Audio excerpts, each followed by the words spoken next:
think I've ever met someone who doesn't like the Toy Story films. I think you'd have to be crazy not to enjoy. Yeah, a moron. I'll say it. Heartless moron.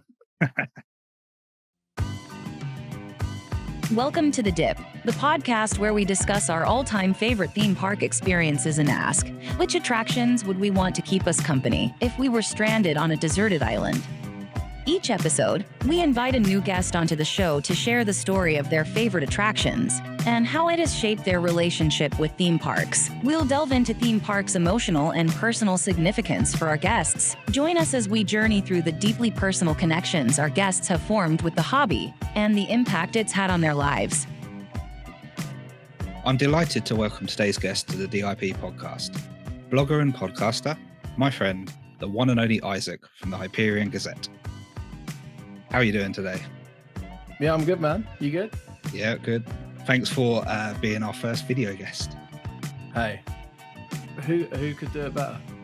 No one. That's the answer to that. I'm going to answer it for you. Fully agree.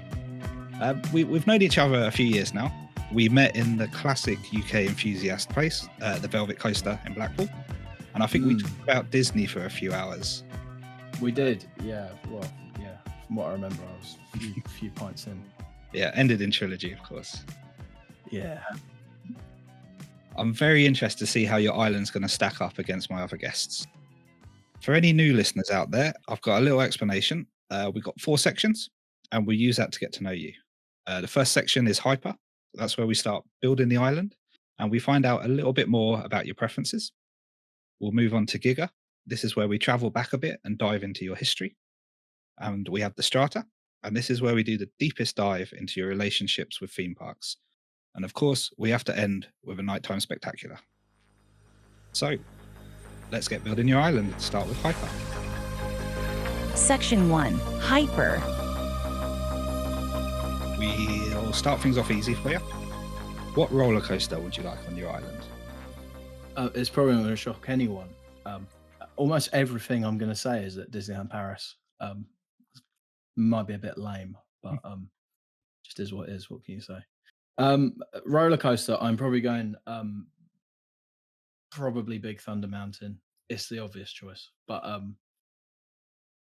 yeah, I'm still sort of like chasing that high of something that can give me everything that one gives me. To be honest, and if I only had one roller coaster to go on for the rest of my days, it would be that one.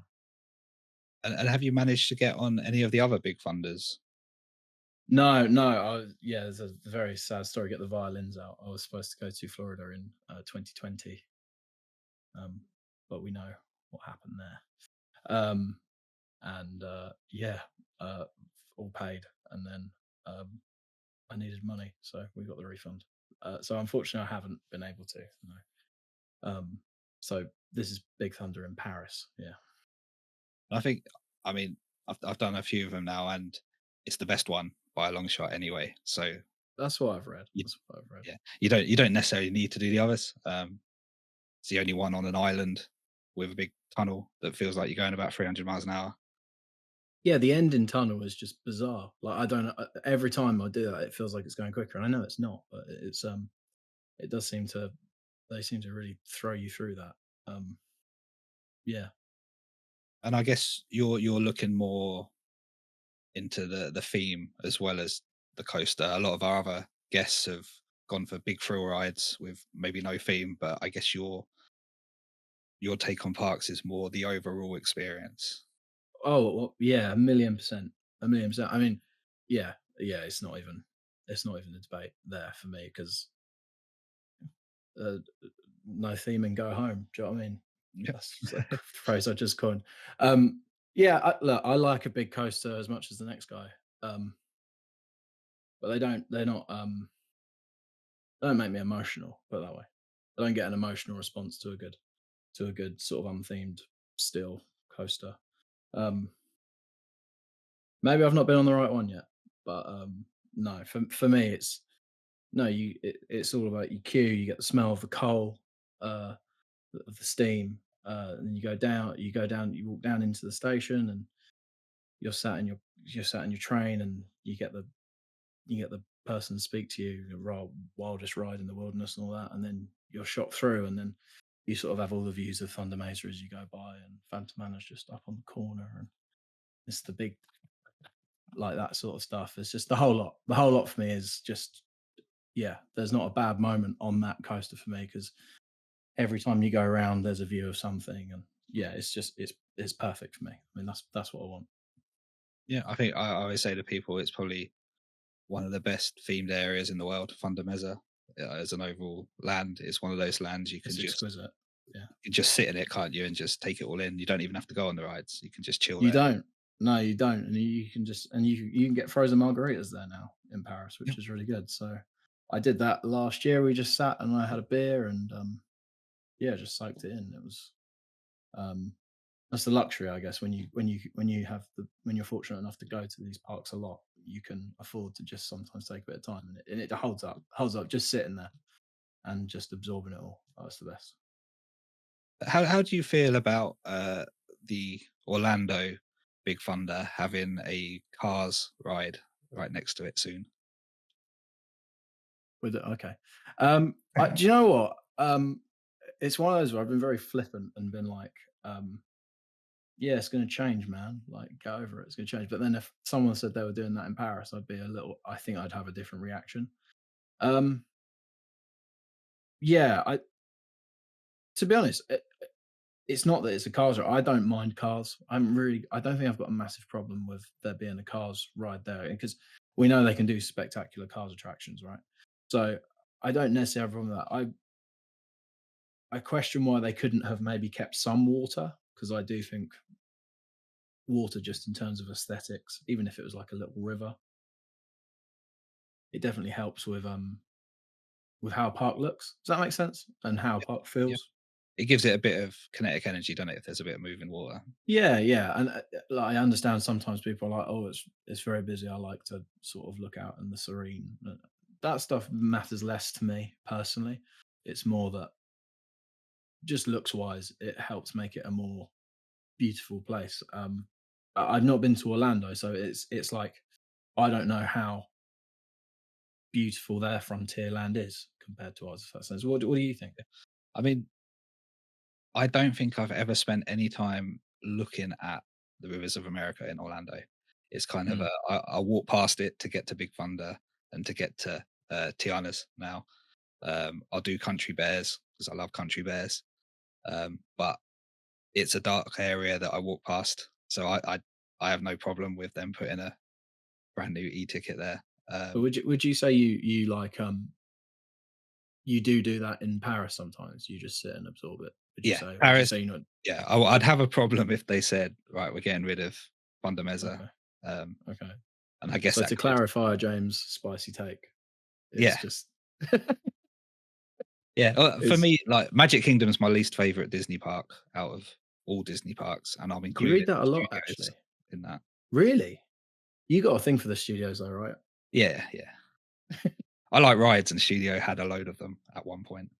Yeah, nothing in between. It was awful, but it was so bad. I was almost nostalgic for it. Yeah, it was Yeah. the summer they did their little Avengers celebration. Great. I spent a whole couple of days in Studios. Great park. Yeah, I used to love it. They did the 2 or 3 years on the bounce. They did the Season of the Force, Yeah. and I loved that as well. I mean, it was so coupled together, and they just sort of would plonk like an X-wing in Studio One and just say, "Yeah, there you go. There's your Star Wars." And I didn't mind it. I was like, "Yeah, fine, that works." I'll miss Studio One, actually. Yeah. But look, well, hopefully they speed up the build and we get something good soon. Yeah, 2027. Do you reckon? Don't know. I think Universal Britain will be open before Frozen. Yeah, I do. Certainly, but we spoke about this, but certainly I think it'll be open before Lion King, without a doubt. Oh yeah, definitely. Yeah, definitely. Wild. Anyway. Cool. So yeah, we'll plonk Big Thunder down on your island. I guess just off the island, so you have another island. Yeah. See, I thought about this. Yeah, it's all planned. Now I Cool. got twice the space. So we need to learn a little bit more about yourself. Before we started recording, you selected some cards. So our first card is, what is a pet peeve of yours? A pet peeve of mine, James, is when uh, you are told that you're not told that you're not allowed to criticize, but when you criticize something, uh, you are told, why are you hating on it? Why can't you just let people enjoy things? Why don't you just go somewhere else? That is my pet peeve.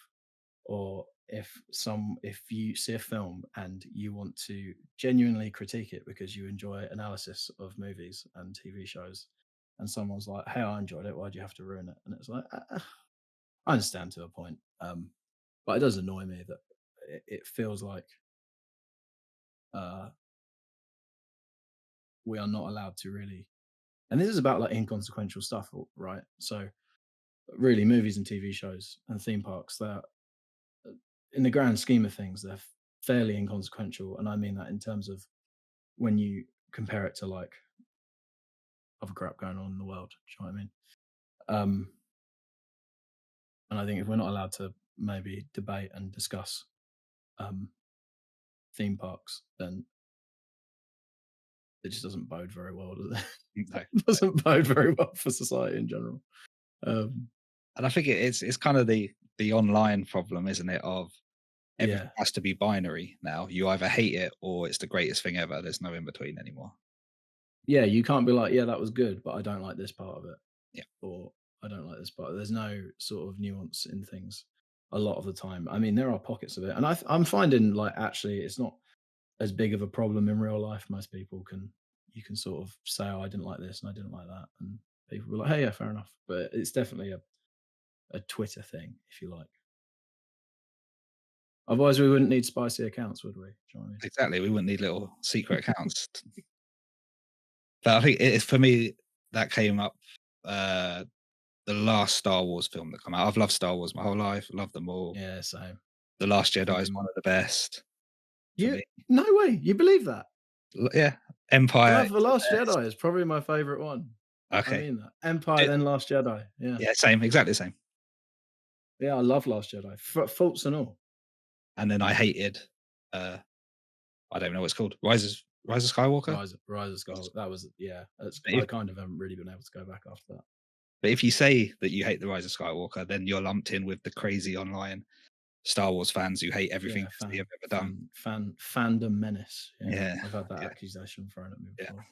So yeah, you're right. It's a trick. You're just not allowed. Well, online, we'll say at least you're not allowed to Yeah, discuss things without either throwing all your love at it or all your hate. No in between. yeah, and it's like I don't see the point of that. Then it's like if I want to hear someone's genuine thoughts, if it's just all good, then or all bad. I mean, I don't know. It's kind of boring unless it genuinely is all good. I mean, that does happen, but put it this way: if you're more likely to criticize something as soon as you call something good, it just holds more weight. I think. And that's not and again, I'm worried because, people will hear this, and I'm worried that they will think, "No, we should be able to just hate on everything," and I just hope that the nuances come across there. Yeah, no, works for me. Well, I guess while we're talking about movies, you're going to need to pick a film to watch on repeat on your island. So, is there a film that's had a massive impact on you and its significance for you? Yeah, there's probably a few. I'll let you have two if you want. Thank you. You're a generous and kind man. Um, I'll have, Toy Story 3, Okay. specifically 3, um, because, uh, those films sort of came out milestones in my life, if that makes sense. So 95, I was born in 95 when the first one came out. And then 99, was it 98? 99, wasn't it? Toy Story 2, I think. Around then, yeah. Yeah, I started primary school. And then when Toy Story 3 came out, I was ending secondary school. So it was like when I saw that movie, it was I bawled my eyes out. Yeah, I was like 16, 17 at the time. I bawled my eyes out. It was yeah, just because it was like, oh, this is a bookend of a period of my life, and I've got to go and try to be a grown up now and earn money and stuff like that. So yeah, that one I struggle to watch that one now actually because of that. I watched the other I said I was about to say the other two.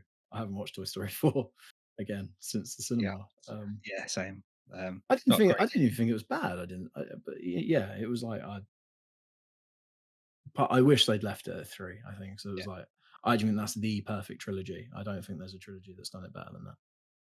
yeah. It's kind of In thought film. like you say, 4 wasn't a bad film. It was just an unnecessary film. Yeah, I had the perfect ending. I had the ending I needed. Um, I'll probably just stick with Toy Story 3 actually. Otherwise, I'll be going on forever about films. That's cool. Yeah. I think I don't think I've ever met someone who doesn't like the Toy Story films. I think you'd have to be crazy not to enjoy. Yeah, moron. I'll say it. Heartless moron. Well, That's a joke. we'll move on to our Giga section before we insult anyone else. It was a joke. Disclaimer: it was a joke. You can cut that out. You can censor it. It's fine. Section 2 Giga. So, for our next section, we're going to go back in time a little bit. What's your first ever theme park memory? I was thinking about this, and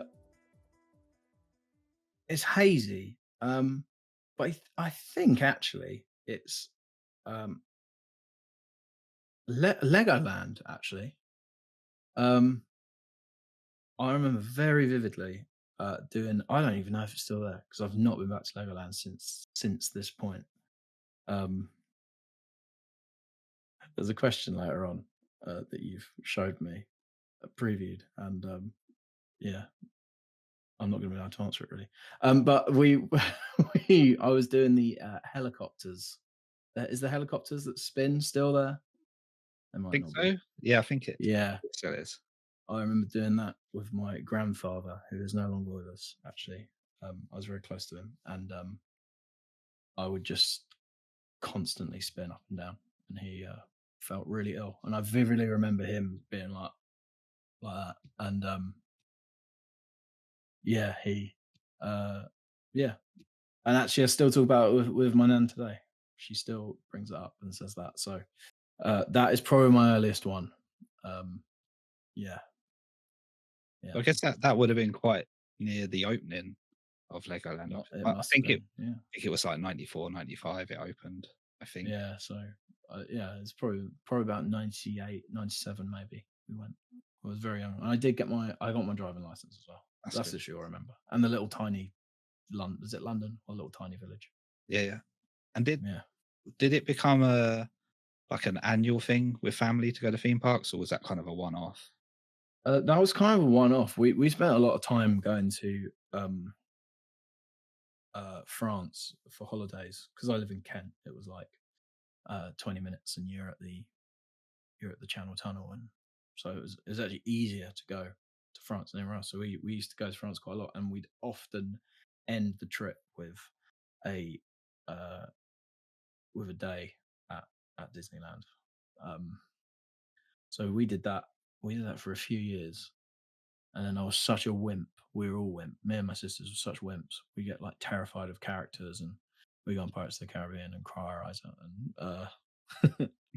And mum and dad were like, "Yeah, we're not taking you for another like decade." And in fairness to them, they stuck to that.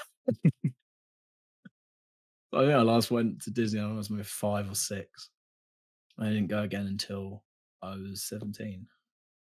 Um, so yeah, yeah. In between that, I went to Thorpe Park a few times because that felt like Thorpe Park, especially when I was a teenager, had a real moment where it was like that's where everyone went. Talking like the in betweeners Yeah. era. Yeah. Cool. So we'll go back to your island for a bit. We need a dark ride, the island. What's the one you want to ride again and again? Mm. It's interesting you ask this because I actually had a realization in the last week or so. Uh, Previously, it would have always been um, pirates. Wouldn't have even been a question. Pirates of the Caribbean.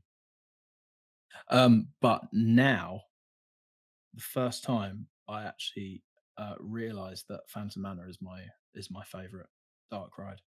That is the one I pick. Okay.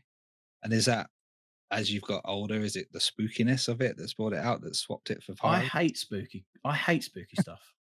I can't watch films. Scare maze, can't do them. I tried one. I tried trailers. Okay. That is the most honestly, I could not wait for that to end. Every minute, I was just like, I was hiding behind Jack the whole time. Jack O'Neill. I was just hiding behind him the whole time, just like focus. And I actually think the scare actors were like a little bit like, "What's this guy about?" Because they'd like come up to me and I just like look at them like that, and they'd be like, "Oh, well." So it's, yeah, it was. Yeah, it's definitely not because of the spooky stuff. uh, I think it's more that again, it's boring. I'm basically just remaking the Thunder Mesa, aren't I? But Sure. you can. It's the I still don't quite know how they do it. It's like you sort of walk down towards Phantom Manor, and you hear sort of the sort of great American Western theme music blaring around you. There's like a buzz about the place as it goes on, and then it's almost like immediately as you walk through the gates, that all just goes and it goes really quiet. And I don't know how they do that. Um, it's incredible. And then there's sort of there's like a gazebo playing like some music, pumping the music out a little bit, and it's just how they before you've even got in there, you're walking up to it, and then you hear howls coming from Big Thunder Mountain, and then they let you in, and it's almost like this house has like swallowed you up, and it's like a in a way I don't feel in Pirates. Um, I genuinely feel like um, entirely stimulated. Like, do you know what I mean? Like visually. Um, yeah, it's that. And obviously, I've been going long enough now that it's also like got nostalgia attached to the music. I hear the music, and I immediately am thinking, oh, yeah. I just think it's got everything. I love the. Only a Disney fan would talk about the cues. I love the cue. I love the pre-show. Um, it- that's the best pre-show, I think. I don't think there's a better pre-show in a that I've been uh, in a part that I've been to, in that I feel like I genuinely feel like that the ride is starting there, Yep. um, and then you walk through, and it's and walking through and seeing all those paintings before you even get on the buggies, it's like that is part of the ride. Does that make sense? Yep. No, that makes sense. Um, and I am completely uh, engrossed to the to the point where I'm not thinking about anything else, and that is quite rare for me because I'm my brain never stops. So um, yeah, Phantom Manor. It's just yeah, it's incredible. I absolutely adore it. And last time I was there, it broke down, and um, I turned the lights on, and um, it just made me appreciate it more because I was like, you could do this ride with the lights on, and it doesn't really change anything. Like that's how they literally cut no corners there, and I just it's as someone who works in a creative field, to have that level of attention to detail and that much commitment to your craft that you have made everything. It's akin to like there's always a story with like Steve Jobs, like his stepdad taught him to paint the fence posts white before he attach them. So paint the upright before he attached them to sort of the one that goes along. So it was like, well, then we're painting all of it, even the bits you can't see. And it's sort of that ethos going throughout all of the whole ride, and it's incredible. And were you okay with, I guess it wasn't recent changes now, it's been a couple of years. There was a lot of changes, wasn't there, in the big Mm. refurb? I saw a lot of Paris fans not happy, but did they bother you? Are you happy with them? Disney fans will never be happy um, about anything. Um, so interesting. I've been thinking more about that recently, and there was a few things.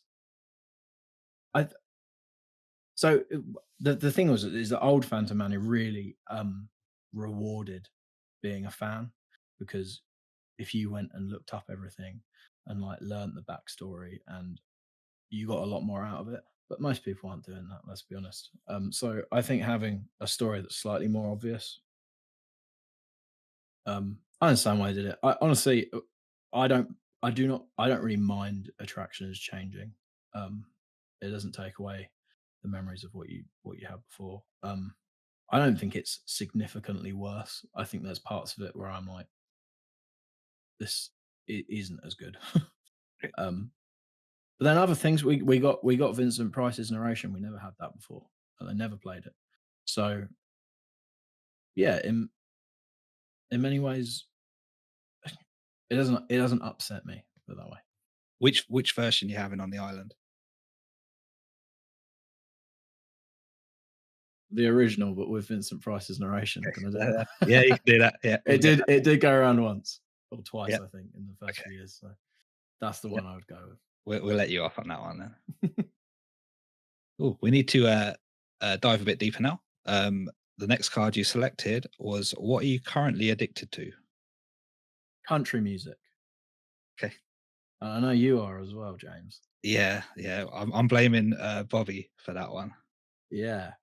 Um, I blame my other half, B, because she has been on this train for a long time, and it's weird. It's like once you get past the cringe and you just embrace it, it is. It just makes you feel so good. Yeah. And you're laughing because they are all about dirt trucks and beer, and there's better stuff than that, I will admit. But yeah, just and the thing is there's so much of it.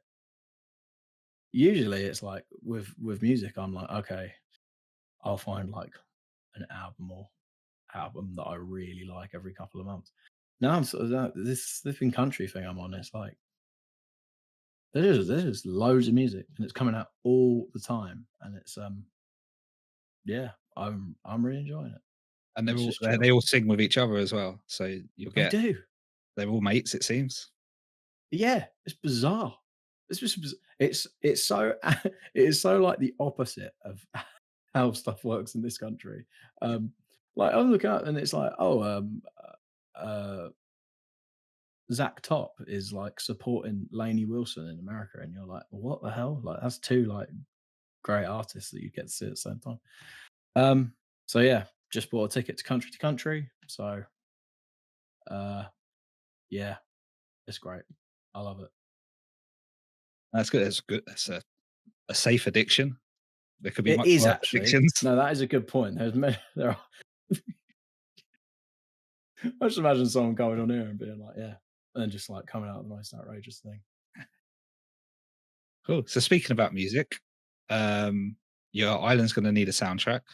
I remember a blog of yours where you ranked all the Disney songs. So I'm sure you've got lots of I did a top sounds to pick 100. from. Yeah. So what album do you want on the island? You can't say like a Album. greatest hits of someone, that's cheating. Of course it is. Yeah, Beatles probably the best of. Um, Abbey Road by the Beatles. In all seriousness, Okay. yeah. It's a boring safe pick. There'll be a billion people that will pick that album, but yeah, to me it was. I'm obviously not one of these Beatles are overrated people. I think the output they had in like 7 years or something, 6 or 7 years, and then you listen to the first one, then where they ended up. I think if you picked an artist now and took their album now and then found an album they did 7 years ago, you would not experience that kind of change um, and progression in their discography. So yeah, I think that's the one. I think that's the one. And was that something you grew up with or you found as an adult? Yeah, very much grew up with it. Yeah, again, my grandfather he loved the Beatles, and that sort of filtered down. So yeah, I think so. Honourable mention to Born and Raised by John Mayer as well. Bit of a sea change, but yeah, those two. Just yeah, that would be on the album, and it would be a weird sound that would, on the island. That'd be a weird soundtrack to Phantom Manor and Big Thunder Mountain, but I'd like to try it. Yeah, I think it could work. I think. We'll have Yeah. to. You can have to edit a video that merges Yeah. together somehow. Yeah. It would be a weird one. It would be a weird one. But hey. Oh, so we're going into the strata section now. Section 3 Strata. So, in my mind, I've got you down as a Disney super fan rather than a traditional theme park enthusiast. I could be completely wrong there. So, at what moment did you consider yourself a theme park enthusiast, if you even do? Yeah. So that. Yeah. I'm not sure I really count as a theme park enthusiast. Um, I've not done Hyperion yet, or Nemesis, new Nemesis. Reborn. See, I can Reborn. Um, so I don't know if I can really consider, even though I went to like Blackpool. Well, I really liked Blackpool, but yeah, I think I think that's your entry fee is going to Blackpool. yeah. I don't know. I hang on the tailcoats of Jack. I've been mates with Jack since we were about 16. So yeah, when he was like, "Oh, I'll always go to theme park. They're always fun." Um, but yeah, probably more of a Disney fan. And that, I mean, that is a lifelong thing. But more specifically, it went mental when I was about 17 because they had annual passes for €200, Yeah. and I was buying and I was earning money, and I was like, that is the best deal in the world. And I lived 20 minutes from the Eurotunnel, so I went like every other month for a bit. Yeah, it went to overdrive. It was an extreme hyperfixation that hasn't really left. And did you check out any other parks in France on your way, or was it straight to Disney? This sounds so close-minded. I was always like, what's the point? I could have another day in Disney. Yeah, I'm not proud of that, but that's always been my thoughts. Well, I would like to do Tutatis, is it called? Yeah, yeah. I'd like to check out Park Asterix. I think you'd enjoy it. It does need, I think, for Disney fans, it probably needs a top class dark ride. That's what it's missing. Yeah, But the areas are well themed. There's good shows, good parades. What you'd expect, I guess, from a top end theme park. yeah. I think more parks need top class dark rides. I think it's severely. I mean, seriously, I think it's severely lacking everywhere. It feels like most parks will do one dark ride and be like, yeah, there we go, that's that. Yeah, I think because what have we got in the UK? We've got There's Curse, isn't there? Curse, and that's it really. Hex. Well, no, maybe. there's the what was it? The Gangster Granny one. Yeah, that don't count. Don't count. I didn't hate it. I won't lie to you. There's the Gruffalo. Yeah, but I just want it to be Bubbleworks. Oh, see, you're one of them. Yeah, one of them. Yeah. See, it's all right if it's not Disney, isn't it, James? That's what I'm learning. Yeah, You can accept nostalgia bait if it's not Disney. I accept nostalgia bait if it is what I want. That's bad. Yeah, that's fair enough. Yeah, I respect it. I respect the honesty. That's why I think Universal. Damn, like you are literally you are the person I go to for news on that. I just check your feed because I'm not opening Twitter that much these days, and my life is better for it. But I do log on and check the accounts I care about, and I do keep an eye on your account to see if it's all still going ahead. And I'm seeing lots of people shaking hands, so that's quite good at the moment. All I do is retweet the local MP and look at the Bedford Council's meeting notes. that's Well, I'm not the- looking at the Bedford Council's meeting notes, and I'm not following the local MP. So you're doing a service, James. Yeah, I think Universal in this country I think it would change the game. I think they would single handedly pull everyone else up with them. Yeah, they're going to have to. I think some people are going along the lines of, oh, it's going to ruin it for the other parks. I think that's the wrong thing. I think it's completely different markets. You're paying what? I think the cheapest Merlin pass is like a tenner a month. You're comparing that to a $200 a day resort. it's not the same market. They're going to It's survive. not the same market, but I think it would be crazy to think that like Disneyland being on the continent hasn't helped drag up the other theme parks around them. Yep. Because they need to compete. I mean, I think theme parks in this country largely think, oh, it's an ocean away. Well, not an ocean. It's a channel away. But yeah, I think competition is largely good, right? If this Yep. is the kind of economic system we want to live under, then you've got to have good competition, and it kind of shows that even sort of the idea of a universal theme park seems to has already prompted investment. So in the same way that the idea of the London resort did, even though as you told me that night we met, money laundering scheme, or always said it. So Yeah. Yeah, I'm excited for it. I'm very excited. Sorry, tangent. I'm very excited for No. Universal. Yeah, I think we all are, and I'm Yeah, just hoping for that yes decision soon. That final yes. yeah. Cool. Back to the island. We need one more ride. Some people call it like a ride zero, but what ride means the most to you that hasn't already been picked?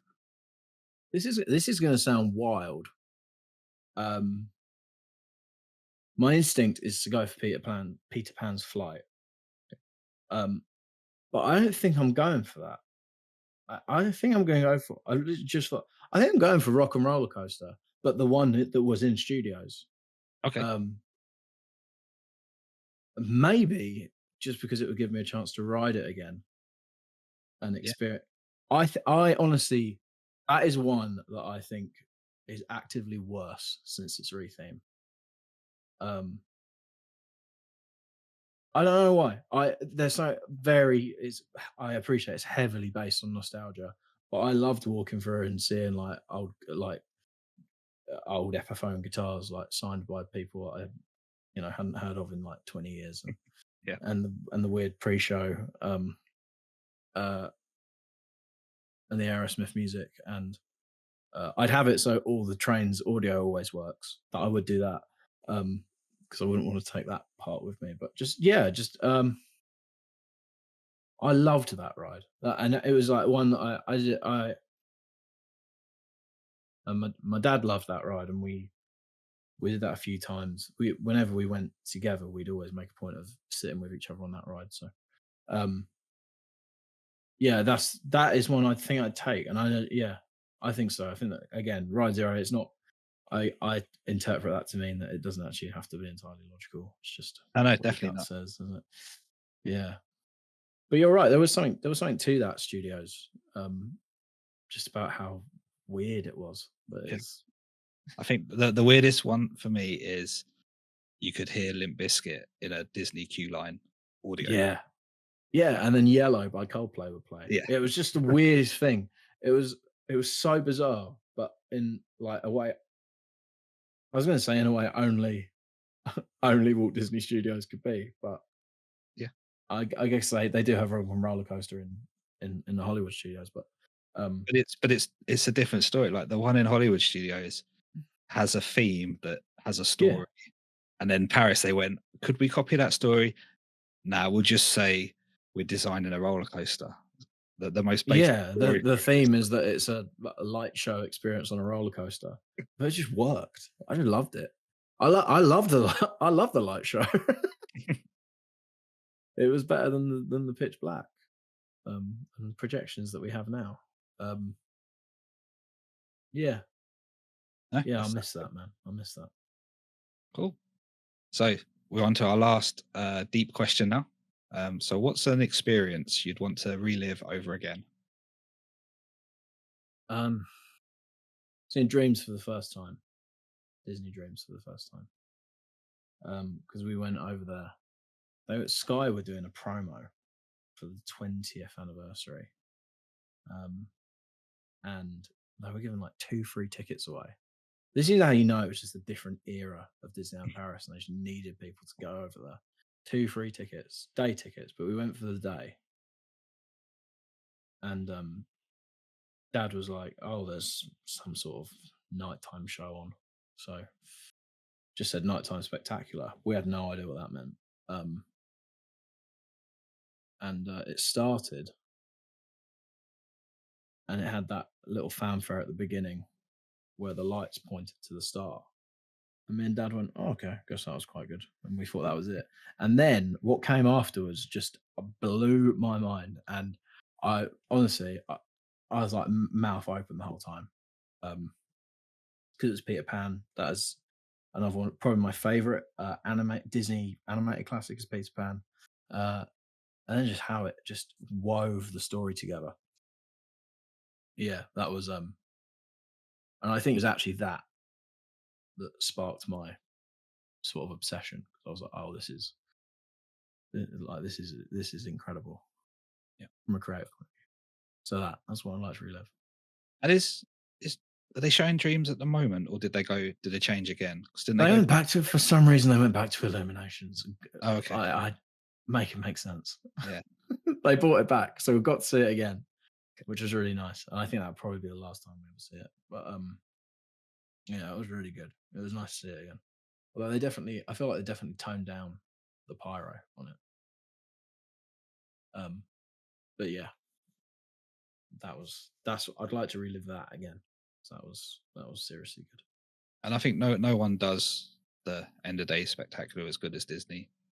Even if you don't have emotional connection to anything, a Disney show can set you off, I think. Yeah, it's just the way the music's written, isn't it? It just Yeah. it's naturally an emotional one. Who would you say comes closest to that? As because you're a very well traveled man. It's weird. I didn't see much of it myself because I was in a queue for a ride because I don't really do shows. But from Claire and my wife Kelly, who we were with on a trip, it was Kings Island did a mad show for their, I want to say 50th or 75th anniversary. Okay. And according to them, it was up there Wow. with Disney. Universal do them. They've had one recently, but then I've never seen it because normally when we go over, it's Horror Nights time, and they don't do the shows during that. But they had one this summer. I think it was called Cinematic Spectacular on the Lagoon, and that got crazy reviews because it was very nostalgia. It was Jaws, Jurassic Park, Back to the Future kind of stuff. So that's meant to be. I'm surprised they don't play on that more because they've got some real. They got their own nostalgia bait, Universal. Yep. Yeah, and that's the parade at the moment is the same with that. You've got ET, Jurassic Park, and Back to the Future in their parade. So I think they understand that they've got the ability to do what Disney does when it comes to nostalgia now. So I think we'll see more of that. Yeah, because the concept art for Universal over here had fireworks on it, if I remember rightly. So yeah, can you imagine a nighttime spectacular in this country? It's just bizarre. Nighttime spectacular in Bedford. It's just Bedford. It's just weird. It's the best thing in the world, isn't it? Yeah. Paris, Barcelona, Bedford. So I think I know the answer to your finale question. The finale. Illuminations. No, that's true. So yeah, what's going to end each day on the island? It's Dreams, isn't it? I guess it's Dreams. And I've watched others on YouTube, and it's not the same as being there. I do appreciate that, but for me, none of the others really weave a story together like Dreams. The exception maybe being Wondrous Journeys at Disneyland in California, the one they just they did last year sometime. That was pretty spectacular. But for me, Dreams, it's Dreams every time. Specifically, the version of Dreams that I think they played like for one night only, and it was they replaced Brave with Let It Go. Okay. And it was the sequence was obviously at the intro, and then it was Be Our Guest, then Friend Like Me, then Hunchback, and then usually it goes Brave, but I would swap Brave out for Let It Go, and then Lion King, etc. They did it like one night. It was like for a press event or something, or a members' night or something, and Yeah, that was the one. I've grown to like the Brave one quite a lot. But I've always felt that bagpipe section probably goes on a little bit too long. Um, but then last time I saw it, I was just so happy it was back over Illuminations. I even loved the bagpipes. So Yeah. yeah. So do you not like Illuminations at all, or is it just because it's not Dreams? Illuminations just felt like there's just some weird choices in that show. Like I don't know why you'd put a live action Beauty and the Beast on the castle. I just thought it was weird. Um, Similarly, they went all in on the sequel. I understand why they did, but the sequel trilogy section for Star Wars, um, well, again, I understand, but it felt a lot more disjointed. It felt a lot more short sighted. And I think if it's only going to be there for a couple of years, go for it. But it was there for so long, and it was there. It was there longer than. It was there longer than Dreams ever was. Sure, it was. And I made the mistake of not doing my research. And when we went to Shanghai, we waited a couple of hours for the fireworks show, thinking, "Oh, new show, we get to see what they're doing in Shanghai," and it was just Illuminations.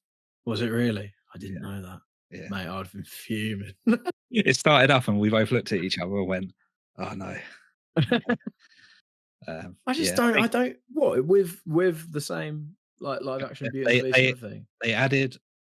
Actually, if I'm remembering rightly, I don't think Illuminations in Paris had Mulan in it, did it?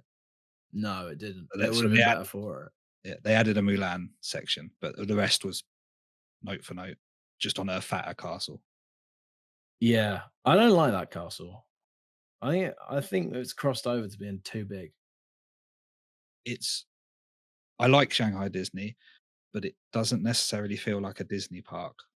No, No. which, But which is then, interesting because it is them. It was yeah, Disney that did that one. Yeah, I think it's when you get to the castle, there's too much space around the castle, if that makes any sense. yeah. It's There's all no just, Main Street or anything, is there?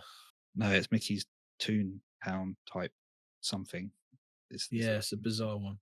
but yeah, the I would like. castle It's strange. one of those. Yeah, it's one of those things, Shanghai, where it's like I would love to do the Pirates ride there. I would love to do. Yep. I would love to do. I think their version of Peter Pan's awesome. Uh, I think it's Shanghai. The one I'm thinking of.